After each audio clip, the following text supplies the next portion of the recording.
वहीं यूक्रेन ने Kherson airport पर रूसी फौज के 3 हेलीकॉप्टरों को ढेर करने का दावा किया है। उसने सबूत के तौर पर कुछ तस्वीरें भी बाकायदा जारी की हैं, जिसमें हेलीकॉप्टर आग की लपटों के बीच घिरा हुआ नजर आया और आसमान में चारों तरफ धुएं का गुबार छाया दिखाई दिया। खबर है कि ये हेलीकॉप्टर यूक्रेन की अलग अलग जगहों पर हवाई हमलों की तैयारी में थे, लेकिन यूक्रेन की सेना ने इन्हें पहले ही ढेर कर दिया। जहां एक तरफ रूसी फौज यूक्रेन के अलग अलग शहरों में बमों और मिसाइलों से हमला कर रही है, वहीं यूक्रेन के भी ये दिखाने की कोशिश है कि उसके पलटवार से रूस की सेना को भी काफी नुकसान हो रहा है। उधर मुंबई के कोलाबा इलाके में आईपीएल की टीम दिल्ली कैपिटल्स की बस में तोड़फोड़ की गई, जिसके बाद पुलिस ने 5 आरोपियों को गिरफ्तार कर लिया। बस को निशाना बनाने का आरोप राज ठाकरे की पार्टी एमएनएस के कुछ कार्यकर्ताओं पर लगा, जिन्होंने कोलाबा इलाके के एक होटल की पार्किंग में खड़ी दिल्ली कैपिटल्स की बस में तोड़फोड़ की। इसके बाद उन्होंने वहां खूब नारे भी लगाए। यही नहीं, आरोपियों ने बस पर अपनी पार्टी के पोस्टर भी चिपकाए। हालांकि इस बस में कोई खिलाड़ी मौजूद नहीं था, लेकिन एमएनएस कार्यकर्ताओं की मांग है कि मुंबई में खेले जाने वाले आईपीएल के सभी मैचों के दौरान बसों समेत दूसरी चीजों के कॉन्ट्रैक्ट स्थानीय लोगों को मिले, न कि दूसरे राज्यों के लोगों को। उनकी मुख्य नाराजगी की वजह उन बसों का कॉन्ट्रैक्ट है जिन्हें आईपीएल प्रशासन ने दिल्ली की एक कंपनी को दिया है, जिनके जरिए खिलाड़ियों को होटल से स्टेडियम और फिर होटल तक पहुँचाया जाता है। इसी मुद्दे पर एमएनएस ने आईपीएल प्रशासन को अपना फैसला बदलने के लिए चेतावनी दी। हमने हमारे हिसाब से उनको सबक सिखाया है, अगर वो सबक सीखते हैं तो ठीक है, नहीं तो हमें सबक सिखाने के और भी रास्ते मालूम। इसके साथ ही एमएनएस की तरफ से महाराष्ट्र के परिवहन मंत्री अनिल परब को एक चिट्ठी लिखकर इस मामले में दखल देने की मांग भी की गई। और फिल्म द कश्मीर फाइल्स को लेकर महाराष्ट्र में सियासत तेज हो गई है। बीजेपी ने राज्य में फिल्म को टैक्स फ्री करने का दबाव बढ़ा दिया है और ऐसा नहीं होने पर बड़े आंदोलन की धमकी भी दी है। वहीं सरकार ने फिल्म को टैक्स फ्री नहीं करने के संकेत दिए हैं। उनकी चुप्पी और खामोशी ये स्पष्ट बताती है कि सत्ता के लालच में वे हिंदुत्व त्याग चुके हैं। महाराष्ट्र सरकार ने यदि इस फिल्म को टैक्स फ्री नहीं किया तो हिंदू समाज सड़कों पर उतरकर तांडव करेगा। हम सरकार को मजबूर करेंगे कि कश्मीरी पंडितों के इतिहास को बताने वाली सच्चाई को, इस फिल्म को वे टैक्स फ्री करें, अन्यथा हिंदू समाज सड़कों पर उतर करके तांडव करेगा।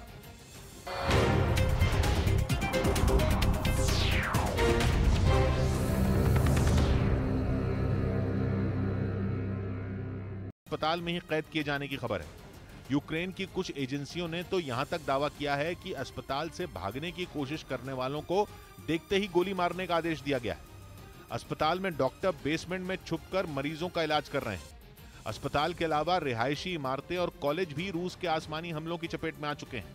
मारियोपोल कभी यूक्रेन के सबसे खूबसूरत शहरों में शुमार था, जो अब किसी खंडहर से भी बदतर हो चुका है। और दावा यह है कि मारियोपोल में जितने भी ग्रोसरी स्टोर हैं वो सभी बमबारी और मिसाइल हमलों की चपेट में आ चुके हैं, जिसकी वजह से अब मारियोपोल के लोगों के पास खाने का सामान खत्म हो चुका है। लगातार हो रही बमबारी की वजह से वहां का बिजली सप्लाई का सिस्टम ठप हो चुका है। यहां तक कि लोगों के पास पीने के लिए पानी तक नहीं बाकी बचा।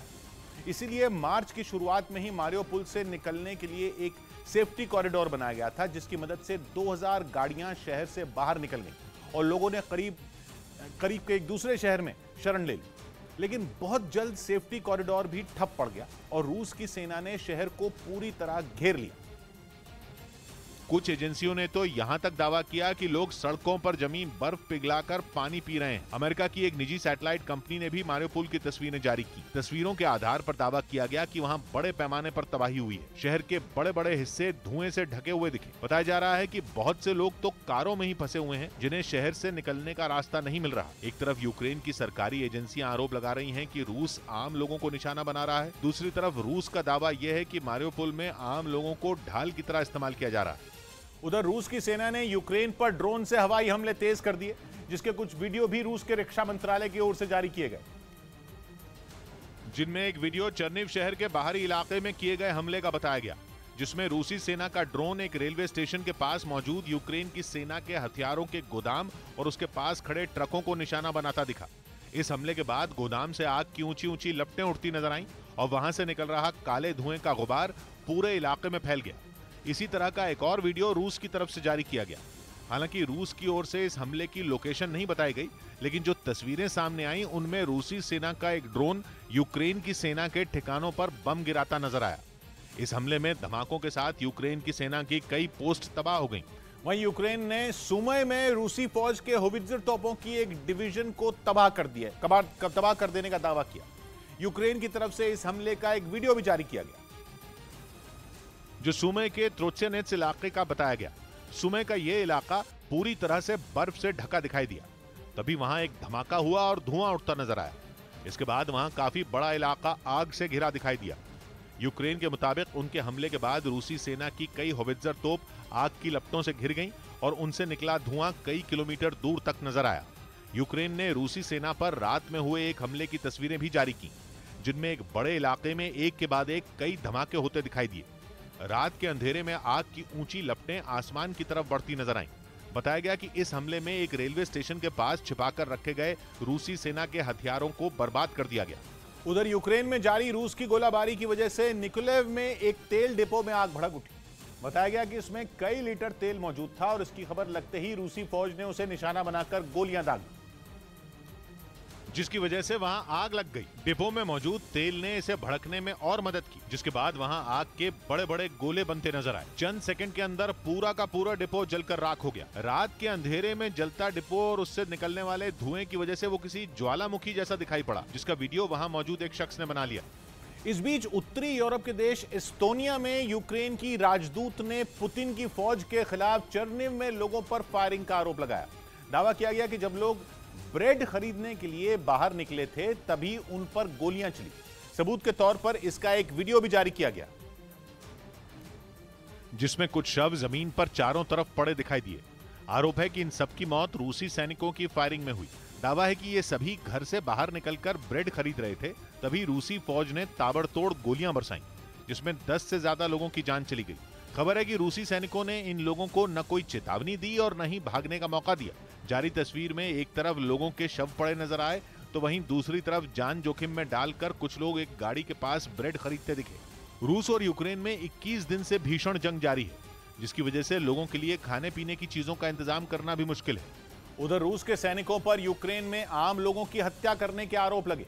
यूक्रेन ने वहां लोगों को निशाना बनाने का एक वीडियो भी जारी किया, जिसमें एक आदमी गोली लगने के बाद जमीन पर गिरता दिखा। इस घटना से ठीक पहले वो अपनी कार के जरिए राजधानी कीव से बाहर निकलने की कोशिश करता नजर आया। दावा है कि इसी दौरान हाईवे पर पहले से तैनात रूसी जवानों ने उसे घेर लिया। फिर जब उसे लगा कि वो घिर चुका है तो वो हाथ ऊपर कर अपनी कार से बाहर निकला। तभी रूसी सेना की तरफ से गोलीबारी हुई और वो आदमी लड़खड़ाकर जमीन पर गिर गया। इसी तरह का एक वीडियो मारियोपोल से भी सामने आया, जिसे यूक्रेन की सेना ने जारी किया। इसमें सड़क पर खड़े एक आम नागरिक को एक ऊंची इमारत से निशाना बनाया गया। दावा है कि यह हमला भी रूस की आर्मी की तरफ से हुआ, लेकिन नीचे खड़े आदमी की किस्मत अच्छी थी और इस हमले में वो बाल बाल बच गया।